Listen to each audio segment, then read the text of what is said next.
Good morning my dear students. ఈరోజు 10th క్లాస్కి సంబంధించిన క్వశ్చన్ పేపర్లో ఉండే ఇన్స్ట్రక్షన్ గురించి మనము చర్చించుకుందాం.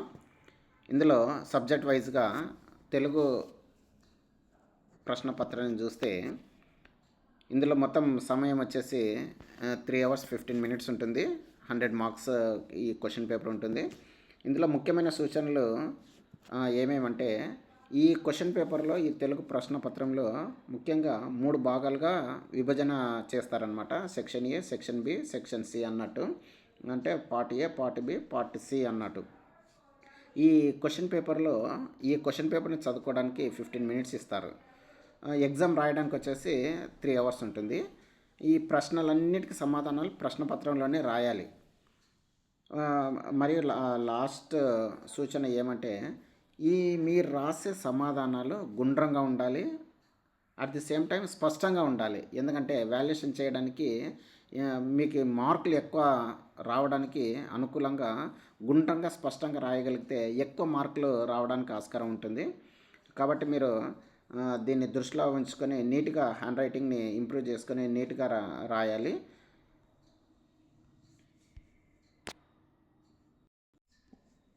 ఇంగ్లీష్ పేపర్కి చూసినట్లయితే ఇందులో ఉండే ఇన్స్ట్రక్షన్స్ కొంచెం ఇంగ్లీష్ పేపర్ని చాలా క్లారిటీగా రీడింగ్ చేయాలి మై డియర్ స్టూడెంట్స్. ఎందుకంటే ఇందులో 4th పాయింట్ అనేది చాలా చాలా ఇంపార్టెంట్. టోటల్గా వచ్చేసి ఇందులో కూడా ఏబిసి సెక్షన్స్ అనేవి ఉంటాయి. 3 parts ఉంటాయి. టోటల్ క్వశ్చన్స్ 37 questions ఉంటాయి.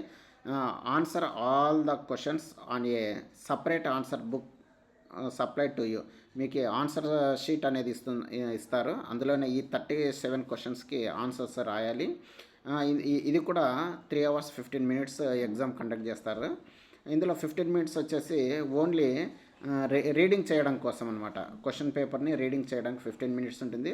3 hours ఎగ్జామ్ రాయడానికి ఆస్కారం ఉంటుంది.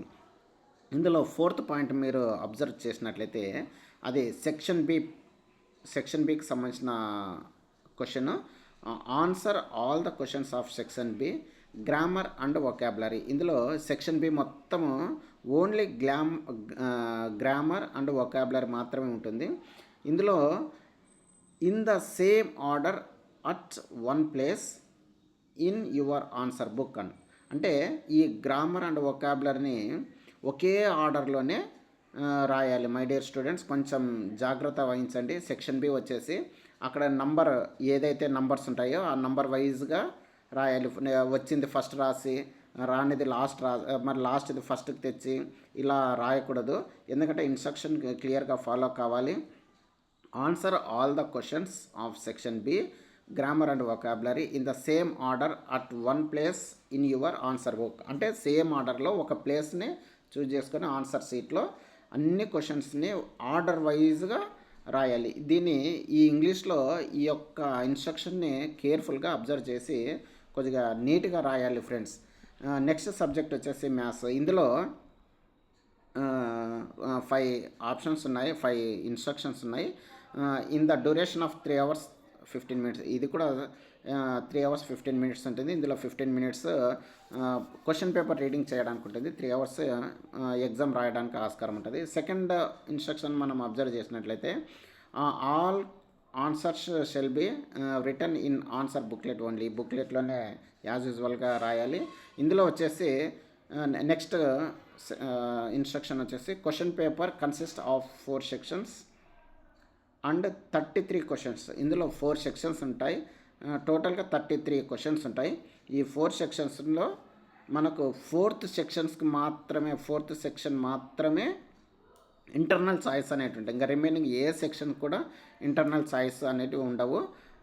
Answer shall be written neatly and legible. అంటే నీట్గా గుండ్రంగా స్పష్టంగా రాయాలి అని మనకు చెప్తున్నారు. ఎందుకంటే not only Telugu, English all సబ్జెక్ట్స్ని మనము నీట్గా స్పష్టంగా రాయగలిగితే ఎక్కువ మార్కులు గెయిన్ చేసుకోవడానికి ఆస్కారం ఉంటుంది. యాజ్ యూజువల్గా సోషల్లో కూడా అంతే. Same internal choice only section 4కి మాత్రమే ఉంటుంది. రిమైనింగ్ వాటికి సెక్షన్ 1, సెక్షన్ 2, సెక్షన్ 3 వాటికి ఇంటర్నల్ చాయిస్ అనేది ఉండదు. సోషల్లో ఉంటుంది, మ్యాథ్స్లో ఉంటుంది. నెక్స్ట్ ఫిజికల్ సైన్స్ని మనం అబ్జర్వ్ చేసినట్లయితే ఇది ఓన్లీ 50 మార్క్స్ పేపర్ అనమాట. Physical science, next biological science only 50 marks paper. ఇందులో 2 అవర్స్ మాత్రమే టైం కేటాయిస్తారు. ఈ 2 అవర్స్లో కూడా 15 మినిట్స్ క్వశ్చన్ పేపర్ రీడింగ్ చేయడానికి ఉంటుంది. అంటే మనం ఎగ్జామ్ రాసే టైం వచ్చేసి 1 అవర్ 45 మినిట్స్ మాత్రమే ఉంటుంది. ఇక్కడ థర్డ్ ఆప్షన్ చూస్తే in the duration of 2 hours 15 minutes of time is allotted to read the question paper. అంటే 15 మినిట్స్ క్వశ్చన్ పేపర్ రీడింగ్ చేయడానికి, రిమైనింగ్ ఎగ్జామ్ రాయడానికి ఉంటుంది ఫ్రెండ్స్. ఇందులో ఫిజిక్స్, బయాలజీలో కూడా ఒక ఇన్స్ట్రక్షన్ చాలా చాలా ఇంపార్టెంట్ ఇన్స్ట్రక్షన్ ఉంది. అందులో సెకండ్ ఇన్స్ట్రక్షన్ చూస్తే internal choice is there only for question number 12 in section 3. Section 3లో క్వశ్చన్ నెంబర్ 12కి మాత్రమే ఇంటర్నల్ చాయిస్ ఉంటుంది. నెక్స్ట్ సెక్షన్ 4కి ఆల్ క్వశ్చన్స్ ఇంటర్నల్ చాయిస్ అనేవి ఉంటాయి. అంటే మనం అబ్జర్వ్ చేయాల్సింది మ్యాథ్స్, సోషల్లో వచ్చేసి ఇంటర్నల్ చాయిస్ ఓన్లీ 4th సెక్షన్స్కి మాత్రమే ఉంటుంది. ఫిజిక్స్, బయాలజీలో వచ్చేసి ఇంటర్నల్ చాయిస్ క్వశ్చన్ నెంబర్ 12కి మాత్రమే, అది సెక్షన్ 3లో 12కి మాత్రమే ఉంటుంది. నెక్స్ట్ సెక్షన్ 4 వచ్చేసి ఆల్ క్వశ్చన్స్కి ఇంటర్నల్ చాయిస్ అనేది ఉంటాయి. దీన్ని మీరు కొంచెం గమనించాలి.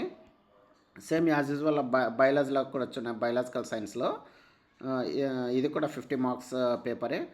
సెకండ్ ఆప్షన్ మనం చూసుకుంటే internal choice is available only for question number 12 in section 3 and for all the questions in section 4. Internal choice కూడా ఫిజిక్స్, బయాలజీకి మాత్రమే. సెక్షన్ 3లో 12th క్వశ్చన్కి ఇంటర్నల్ చాయిస్ ఉంటుంది. రిమైనింగ్ సెక్షన్ 4కి ఇంటర్నల్ చాయిస్ ఉంటుంది. సెక్షన్ 1కి, section 2కి ఆల్ క్వశ్చన్స్ మనము attempt చేయాల్సిందే. ఇది కూడా క్వశ్చన్ పేపర్లో నీట్గా హ్యాండ్ రైటింగ్ అనేది చాలా నీట్గా, గుండ్రంగా, స్పష్టంగా రాయగలిగినట్లయితే మీకు ఎక్కువ స్కోర్ చేయగలుగుతారు. ఈ విధంగా మీరు ఇన్స్ట్రక్షన్స్ కూడా మీరు క్వశ్చన్ పేపర్ని బాగా రీడింగ్ చేస్తూ ఇన్స్ట్రక్షన్స్ని ఫాలో అయ్యి బాగా మంచిగా ఎగ్జామ్ రాయాలని కోరుతున్నాం. Thank you.